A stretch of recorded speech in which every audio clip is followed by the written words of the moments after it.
नमस्कार, आप देख रहे हैं 4 PM। मैं हूं आपके साथ सिमरत। केंद्र की सत्ता में सहयोगियों की बैसाखी के सहारे बैठी बीजेपी के लिए झारखंड और महाराष्ट्र के चुनावी नतीजों के बाद अब सहयोगी ही सबसे बड़ी चुनौती बने हुए हैं।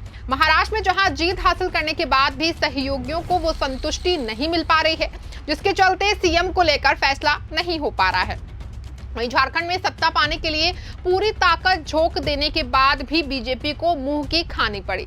झारखंड में मिली एक हार ने पूरे एनडीए की चूल्हे हिला के रख दिए हैं और बीजेपी व एनडीए के अंदर ही खलबली मच गई है। हेमंत सोरेन के माटी बेटी और रोटी के लक्ष्य के आगे पीएम मोदी का बेटी उठा ले जाएंगे और बीजेपी का बटेंगे कटेंगे नहीं चल सका। झारखंड में भाजपा अपनी जीत को लेकर काफी आश्वस्त थी। चुनाव प्रचार में पीएम मोदी और गृह मंत्री अमित शाह समेत पार्टी के कई दिग्गजों ने अपनी पूरी ताकत झोंक दी थी, तो वहीं पार्टी के दो बड़े चेहरों को झारखंड की जिम्मेदारी सौंपी गई थी, जबकि दूसरी ओर इंडिया गठबंधन की ओर से कांग्रेस ने उतनी ताकत नहीं झोंकी थी। झारखंड में बीजेपी अकेले नहीं थी, बल्कि एनडीए के उसके साथी भी उसके साथ लगे हुए थे। मकसद यही था कि किसी भी कीमत में झारखंड की सत्ता हासिल की जाए, लेकिन भाजपा ऐसा करने में पूरी तरह से नाकाम हो रही और हेमंत सोरेन की हिम्मत और कल्पना सोरेन की मेहनत के आगे बीजेपी और उसके एनडीए के साथियों को भारी शिकस्त झेलनी पड़ी। झारखंड की हार बीजेपी के लिए इसलिए भी एक बड़ा झटका है क्योंकि अगले साल यानी कि 2025 में बिहार में भी विधानसभा चुनाव होना है, लेकिन बिहार चुनाव से पहले उसके पड़ोसी राज्य झारखंड में मिली हार के बाद ही अब एनडीए में खलबली मच गई है और सहयोगी ही एक दूसरे पर हार का ठीकरा फोड़ने में लग गए हैं। दरअसल झारखंड में भाजपा के साथ साथ उसकी सहयोगी जनता दल यूनाइटेड माने कि जेडीयू भी चुनाव मैदान में उतरी थी, लेकिन दोनों मिलकर भी वहां पर हेमंत सोरेन की मजबूत जमीन को हिला नहीं सके। नतीजा ये हुआ कि 81 सीटों वाली विधानसभा में हेमंत सोरेन के नेतृत्व में इंडिया गठबंधन ने 58 सीटों पर जीत हासिल की, जबकि बीजेपी की अगुवाई वाला एनडीए गठबंधन सिर्फ 24 सीटों पर ही सिमट के रह गया। तो वहीं बीजेपी को झारखंड में बड़ा नुकसान हुआ है और वो 2019 की अपनी 25 सीटों में से घट करके 21 सीटों पर आ गई है। अब नतीजों के बाद एनडीए में फूट पड़ती दिख रही है, क्योंकि नीतीश कुमार की जेडीयू और बीजेपी के नेता एक दूसरे को ही इस हार के लिए जिम्मेदार ठहरा रहे हैं।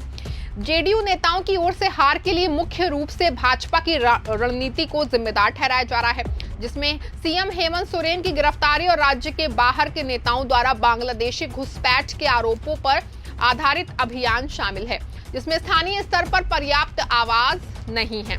जदयू का कहना है कि बीजेपी के ये सारे दाव उस पर ही उल्टे पड़ गए, जिसके चलते उसे हार का सामना करना पड़ा।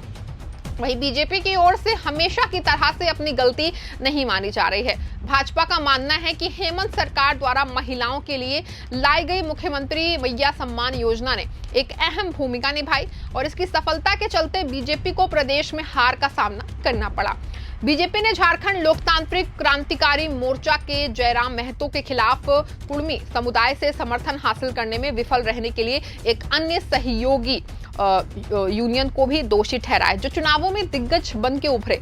जाहिर है कि कुर्मी महतो समुदाय के वर्चस्व वाली कुछ विधानसभा सीटों पर महतो की जेकेएलएम ने अहम भूमिका निभाई, जिससे कम से कम 6 निर्वाचन क्षेत्रों में आजसू की संभावनाओं को नुकसान पहुंचा और कम से कम 10 अन्य सीटों पर भाजपा को नुकसान पहुंचा।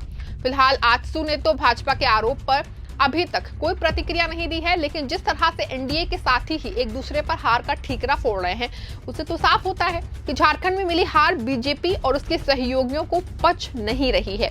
इसीलिए इस एक हार ने ही एनडीए के चूल्हे जो है हिला के रख दिए हैं। झारखंड बीजेपी के मुखिया बाबूलाल मरांडी का कहना है कि पार्टी हार के पीछे के कारणों का पता लगाने के लिए विचार विमर्श करेगी, लेकिन मुख्य रूप से 2 कारण सामने आए हैं। पहला, सरकार की मैया सम्मान योजना, जिसका महिला मतदाताओं पर असर पड़ा, और दूसरा कारण युवा नेता जयराम महतो का आना, जिन्होंने कुर्मी वोट हासिल किए।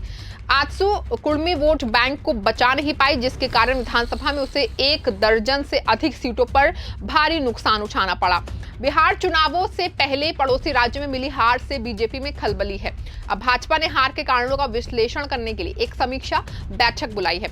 इसने राज्य के नेताओं से 3 दिसंबर को केंद्रीय नेतृत्व की बैठक में उम्मीदवारों से बात करने के बाद हार पर विस्तृत रिपोर्ट प्रस्तुत करने को कहा है। भाजपा महासचिव बीएल संतोष राज्य में हार के कारणों पर विचार विमर्श करेंगे, जहां भाजपा को जीत की उम्मीद थी। इस हार के बाद पार्टी के दो दिग्गज चेहरों शिवराज सिंह चौहान और हेमंत बिस्वा शर्मा पर भी सवाल उठेंगे। उन्हें भी अपनी विस्तृत रिपोर्ट सौंपने को कहा गया है, क्योंकि बीजेपी ने काफी पहले से ही इन दोनों ही नेताओं को झारखंड की जिम्मेदारी दे दी थी और उन्हें वहां भेज दिया था। इसके बाद जिस तरह से हेमंत बिस्वा शर्मा ने हिंदुत्व का कार्ड चला और जेएमएम में भी सेंधमारी की, उसके बाद से वो बीजेपी और की जीत के बड़े बड़े दावे करने लगे थे, लेकिन बीजेपी में ये दावे धरे के धरे रह गए।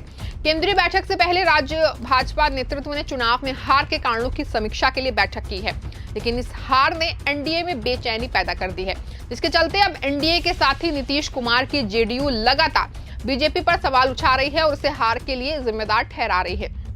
जदयू के नेताओं का कहना है कि चुनाव से पूर्व प्रदेश के सीएम हेमंत सोरेन को गिरफ्तार करना एक बड़ी गलती थी, जिसने चुनाव में एक अहम भूमिका निभाई और एनडीए को नुकसान पहुंचाया। जदयू का मानना है कि हेमंत सोरेन की गिरफ्तारी से आदिवासी समुदाय हेमंत और झामुमो के पक्ष में एकजुट हो गए। वहीं रही सही कसर भाजपा के घुसपैठ वाले अभियान ने पूरी तरह से पूरी कर दी। जदयू का मानना है कि बीजेपी का घुसपैठ वाला अभियान जमीनी हकीकत से मेल नहीं खाता और बांग्लादेश से घुसपैठ पर उसका ध्यान प्रभावित क्षेत्रों में स्थानीय नेताओं के समर्थन की कमी से जुड़ा हुआ है। कहीं ना कहीं कई राजनीतिक जानकारों का यह भी मानना है कि हेमंत सोरेन की गिरफ्तारी का फैसला बीजेपी को भारी पड़ा है, क्योंकि इससे जनता के बीच एक सही संदेश नहीं गया और वहीं झामुमो को अपने लिए सिंपैथी हासिल करने का एक मौका मिल गया। जेडीयू नेताओं ने बीजेपी पर पूरा दोष मढ़ते हुए कहा कि भाजपा ने लोगों की बातों को नहीं माना, जिसका खामियाजा चुनावों में बीजेपी और एनडीए को भुगतना पड़ा। जेडीयू के एक नेता का कहना है कि जब सरकार को अस्थिर करने की कोशिश की गई तो जदयू की तरफ से चेतावनी तक नहीं दी गई। ये उल्टा पड़ सकता है, जिससे कि लोगों को ये विश्वास हो जाएगा कि भाजपा किसी भी कीमत पर सरकार को अस्थिर करना चाहती है। हुआ भी यही। जेल से रिहा होने के बाद सोरेन ने अपने पत्ते अच्छी तरह खोले। जेल से बाहर आने के बाद हेमंत ने बहुत ही परिपक्वता से राजनीति की, साथ ही बीजेपी की घुसपैठ वाली रणनीति पूरी तरह से उल्टी साबित हुई। जदयू का मानना है कि अगर घुसपैठ का मुद्दा किसी प्रभावित समुदाय की ओर से उठाया जाता है तो वो असर दिखा सकता है, लेकिन बीजेपी और हेमंत बिस्वा शर्मा द्वारा ये मुद्दा उठाने पर इसका कोई खास प्रभाव देखने को नहीं मिला। उल्टा बीजेपी पर ही ये मुद्दा बैकफायर कर गया। जदयू का मानना है कि असम या रांची से बोलने से इस मामले की गंभीरता का पता नहीं चलता है। जेडीयू की ओर से बीजेपी को नसीहत देते हुए अब ये कहा जा रहा है कि भाजपा को इस बात पर गंभीर आत्मचिंतन करने की बहुत जरूरत है कि उसने राज्य में अपना बड़ा वोट बैंक क्यों खो दिया और आदिवासी बेल्ट और अन्य क्षेत्रों में उसे क्यों हार का सामना करना पड़ा। जेडीयू इसलिए भी झारखंड की हार को लेकर ज्यादा मुखर दिख रही है क्योंकि अगले साल होने वाले बिहार विधानसभा चुनावों में भी इसका व्यापक असर देखने को मिल सकता है, जो कि जेडीयू या नीतीश कुमार बिल्कुल भी नहीं चाहते। साथ ही झारखंड में बीजेपी के ज्यादा सीटों पर लड़ने के बाद भी हार मिलने का जेडीयू फायदा उठाना चाहती है और बिहार में उस पर प्रेशर पॉलिटिक्स खेलने का प्रयास कर सकती है। इसीलिए जदयू इस हार के लिए भाजपा पर ठीकरा फोड़ रही है और उसे नसीहत दे रही है। जदयू ने बिहार में पहले ही अपनी रणनीति तेज कर दी है, जहां उसने राज्य के सीमांचल क्षेत्र में भाजपा नेता गिरिराज सिंह की यात्रा पर आपत्ति जताई है, जहां मुस्लिम आबादी अन्य जगहों की तुलना में काफी अधिक है। जदयू के प्रमुख नीतीश कुमार ने पिछले अक्टूबर में बिहार में एनडीए की बैठक की अध्यक्षता करते हुए सांप्रदायिक सद्भाव बनाए रखने के महत्व पर जोर दिया था। भले ही मुसलमान एनडीए को वोट दे या ना दे, जाहिर है कि भाजपा के साथ एनडीए का हिस्सा होने के बावजूद नीतीश कुमार अपने कोर वोट बैंक और असली अपनी जो अलग राजनीति को छोड़ना नहीं चाहते हैं, क्योंकि वो जानते हैं कि उनका नेचर क्या है और नतीजे जो है वो किधर जाएंगे। इसको लेकर भी अभी कुछ नहीं कहा जा सकता है। झारखंड में भाजपा की हार के पीछे एक बड़ा कारण आदिवासियों के लिए आरक्षित 28 निर्वाचन क्षेत्रों और एक सामान्य सीट पर उसका खराब प्रदर्शन था, जहां महतो ने एनडीए को काफी कमजोर कर दिया था। भाजपा जहां 28 में से सिर्फ एक सीट जीत पाई, जबकि इंडिया ब्लॉक ने आरक्षित सीटों में से 27 पर कब्जा जमाया। भाजपा के लिए बड़ी हार बेरमो, बोकारो, चंदन कियारी, छतरपुर, गिरिडीह, कांके, खरसावा, निरसा, सिंदरी और टुंडी में हुआ, जहां जयराम महतो का खासा प्रभाव था। ईचागढ़, रामगढ़, सिल्ली, डुमरी और गोमी में आजसू की हार के लिए भी महतो फैक्टर जिम्मेदार था। इस हार के बाद कहीं ना कहीं बीजेपी में भी हलचल मची हुई है। भाजपा के कुछ नेता महतो के प्रभाव की समीक्षा को सीमा को समझने में विफल रहने के लिए वरिष्ठ नेतृत्व को दोषी ठहरा रहे हैं। बीजेपी के अंदर से ही नेताओं का कहना है कि हमने चुनाव से पहले जयराम महतो के प्रभाव का अनुमान नहीं लगाया था, ये नेतृत्व की बड़ी विफलता थी। बीजेपी नेताओं का यह भी मानना है कि आजसू गठबंधन ने भाजपा की मदद नहीं की, क्योंकि हेमंत सोरेन की गिरफ्तारी के बाद आदिवासी वोट इंडिया ब्लॉक के पक्ष में एकजुट हो गए, जिससे सहानुभूति हासिल करने में मदद मिली। इसके अलावा बीजेपी को यहाँ एक झटका ये भी लगा कि झारखंड चुनाव में सामान्य वर्ग के मतदाताओं ने भी बीजेपी से दूरी बनानी शुरू कर दी। उनका समर्थन भी इस बार इंडिया गठबंधन के खेमों में गया। सामान्य सीटों पर इंडिया गठबंधन ने अपनी स्थिति में सुधार किया। भाजपा को सामान्य निर्वाचन क्षेत्रों के बारे में अधिक चिंतित होना चाहिए, क्योंकि आदिवासी पार्टी को वोट देने की संभावना नहीं रखते हैं। भाजपा नेतृत्व को इस बात पर आत्मचिंतन करना चाहिए कि अतीत में उनका समर्थन करने वाले सामान्य मतदाताओं ने इस बार उन्हें क्यों नहीं चुना। कुछ भाजपा नेताओं ने पार्टी के कई पर्यवेक्षकों को भी दोषी ठहराया, जिसने उन्होंने कहा कि वो केवल होटलों में रहे और उम्मीद के मुताबिक ग्राउंड पर काम नहीं किया, जबकि कई जगहों पर निर्दलीय उम्मीदवारों ने भी भाजपा की मदद नहीं की। कुल मिलाकर के सभी अपना अपना पक्ष रख रहे हैं और अपनी अपनी समझ से हार के कारण बता रहे हैं। लेकिन इतना तो साफ है कि झारखंड में मिली हार के बाद से भाजपा और एनडीए में खलबली मची हुई है और एनडीए के अंदर एक दूसरे पर हार का ठीकरा फोड़ा जा रहा है। बीजेपी और नीतीश कुमार की जेडीयू के लिए यह हार इसलिए भी एक बहुत बड़ा झटका है, क्योंकि अगले साल होने वाले बिहार विधानसभा चुनाव में भी अब ज्यादा वक्त बचा नहीं है।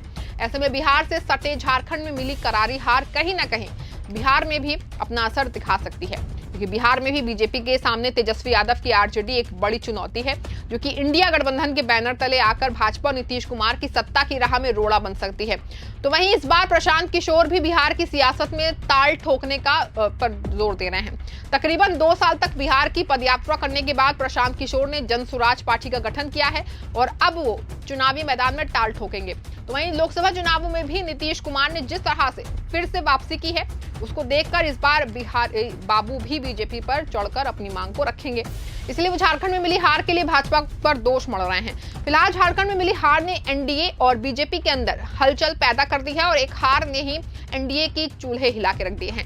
देखना है कि बिहार में एनडीए क्या करता है, क्योंकि नीतीश कुमार के ऊपर ही पीएम मोदी का सिंहासन भी निर्भर करता है और उनके थोड़ा भी इधर उधर होने पर पीएम मोदी का सिंहासन भी डोल सकता है।